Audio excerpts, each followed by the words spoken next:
Hey everybody, welcome back to page 4 of our Ever After High diary series it's kind of more like Mama's thing. Welcome back. I have a lot of updates today for you to enjoy and know about. First off, Monster High fans of this channel, don't give up on me. Don't give up on me. I still love Monster High. Don't get me wrong. There's been a lot of this Ever After High going on back here. And, I waited a month to get into it. I'm pretty excited. It's a mood thing, so I'm on it as well. We have family coming into town. Alex's parents, my wonderful in-laws, are coming to visit.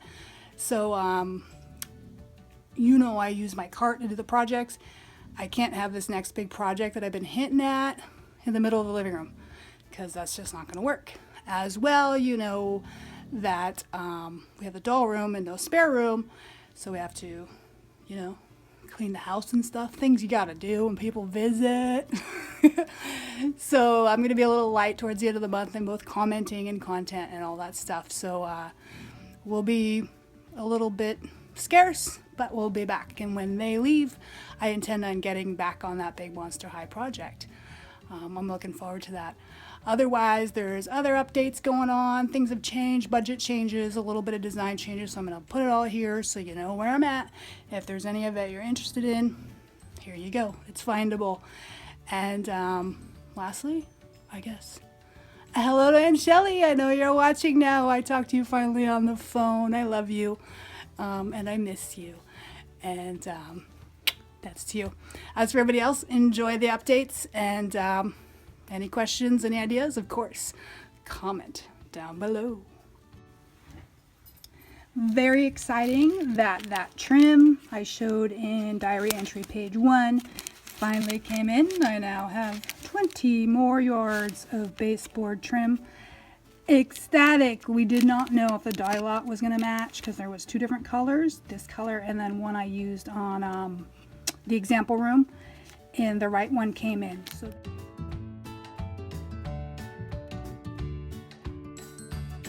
that is super duper exciting. Now, if you remember, I got a savings. This price, $250 per room, was already set in stone, and I was going to spend that money. But because I got the 60% off, I now had $29.88 to work with. So I decided that her shelf was made out of a little bit of scrap. And since I had extra money, I decided I liked that shelf idea. So that $29, I'm going to take a portion of that, or have taken a portion of that, so I can do shelves on each room. So a small update to the rooms is I did mark an area on the rooms to put a little extra glue on there just because it's really sturdy enough without, but I just, being me, a little bit of overkill and a little bit of thinking ahead so it doesn't fall apart. So let me show you that trim. First off, a quick shout out to Art with Jacob for being first on one of our videos. Thank you. Nice name change, you messed me up. Now I know who you are. Okay, so back to this. So with that savings, I bought 5 pieces of this from Michaels. The lengths are 3 foot each, and when I do my measurement of 3.5, I can get 9 pieces. Let me show you my notes so you can see. So 9 pieces, 9 shelves out of 5 lengths gives me 45 shelves. 5, they're $3.50 each, and that gave me a total of $17.50. So I still got $10 to work with for my overall budget for this project.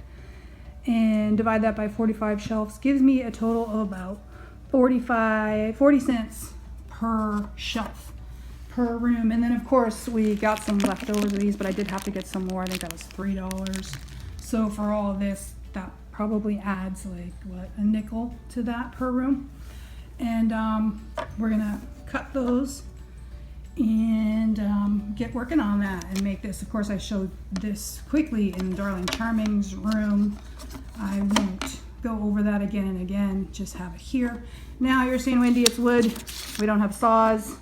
Come on now, this is not plausible. But I did show you in the Michaels video this very cool little mini miter box and saw you can get there for, I think it's under $10.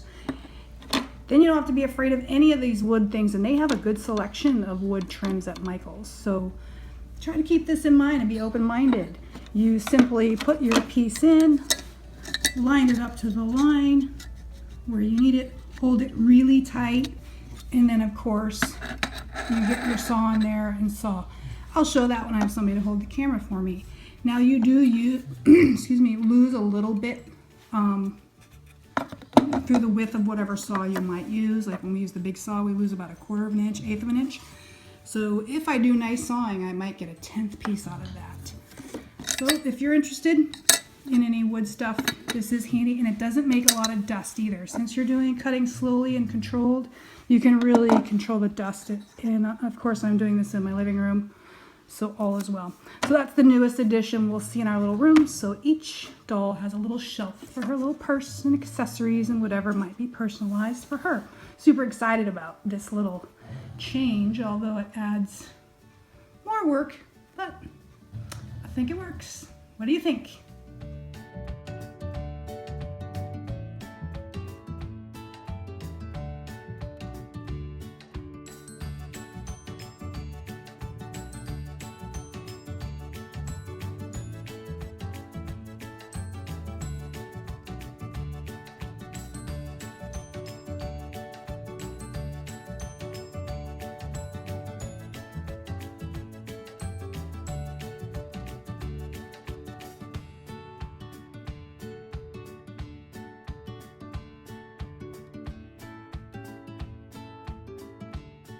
This light is very blinding, by the way. Another thing I wanted to share about the rooms was this was kind of a mistake. I meant for the bigger side to be on that side and this to be on that side. So if I had another doll, I could do that and have her sitting on display. As well, when I did the back of this bed, I put the back part all on the other side, which would have hit the door. So what I've done is, to remind myself when I'm looking at the rooms, I've gone ahead, spent some time, this delayed me, to mark all of the rooms because I did not want to have to make that mistake again, and I had to pull that all apart. This one I decided to live with because in terms of the room in reality, you wouldn't have it that way if there were actually a wall here. So this actually made visually more sense, and therefore I left it that way. That's just one little thing I did, a little different. I thought I'd let you know my hashtag as is mistakes. Yeah, hopefully that won't happen again. That was super frustrating. You understand that, right? So regarding that internal flap on the inside, it made a little bit of a challenge here, and I had to fix it by doing this. Just cut a little notch out of the cardstock to be able to slide it in there and make it land and set more smoothly. Doesn't matter much because luckily it's on the side of the bed, so it's hidden. Hey, clear that throat. Another little issue I resolved was what I wanted to use for my light fixtures. I really loved what I used in my example room, and I wanted the light to match the pink hue and the iridescence of the doorknob because I want that little bit of pink from Ever After High to show in each room. So this is what I came up with, and I was afraid that I needed something that wasn't too big, like too coming down to hit their heads, and I could not find what I had in the example room in that size, so I had to divert a little bit. Had I found that in iridescent pink, I would have been good to go. But this is what I came up with, which at my cost, I already had glitter, only ended up costing me 10 cents per. And what I was afraid of was that I would do a whole bunch of rooms, be 10 rooms in, find the right thing, and then have to tear this all apart, empty the rooms out, turn them upside down, put it in. No, that's not happening. So let me show you what I came up with. And it's kind of like it just has to be. It really takes it from a box to a room with that little detail as far as I'm concerned. Maybe others won't care so much. To me, it was like, it's the thing. When we start looking up at these rooms, all these ceilings, to me it's going to be, oh yeah, that's a room, not a cardboard box. So hence why it's important to my little demented crafting mind. At Joann's, I found these little cork spacer stickers for $1.99 for 20. I took glitter I had to match the doorknobs as best I can. Then I primed them because they're on the ceiling. I don't want any risk of them falling down. And then I took some scrapbooking supplies I had here, some tools, these hole punches, and just cut out from scrap paper from the doors and stuff I had around. Next, I painted them all pink just in case anything showed through. Obviously, glue or Mod Podge, put the glitter on, let it sit a little while, shook it off, and then I did do it a second time just to make sure it was really thick. I think it matches pretty good. I'm pretty happy with that. So here they are, all just ready to get stuck on. I just simply use some hot glue to take the dark brown to the gold, and then stuck on these.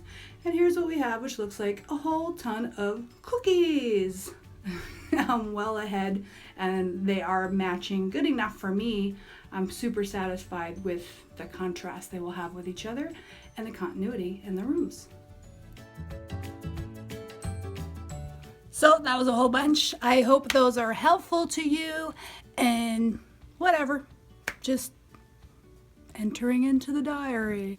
So lastly, real quick, one other big change.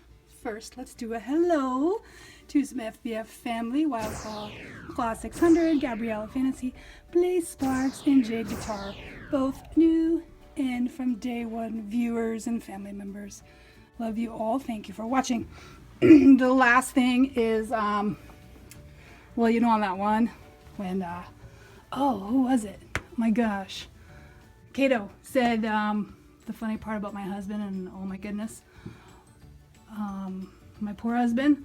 Well, we made some adjustments, and this thing, instead of being 4 by 7, has kind of grown to 6 foot wide by 7, and I got a little bit of room over here where it shows on the other side in the living room.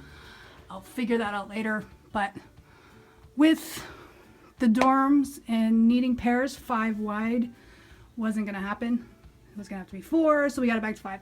So anyway, that's where I'm at. I now have it pretty wide. And there's lots of room for more, room for the new ones coming. Pretty exciting. I have, you obviously seen my wish list, and I have a new graph for the dolls to keep track with my wish list so I don't go overboard and get too many. Sometimes it happens. Too many. Have a good one. See you next time.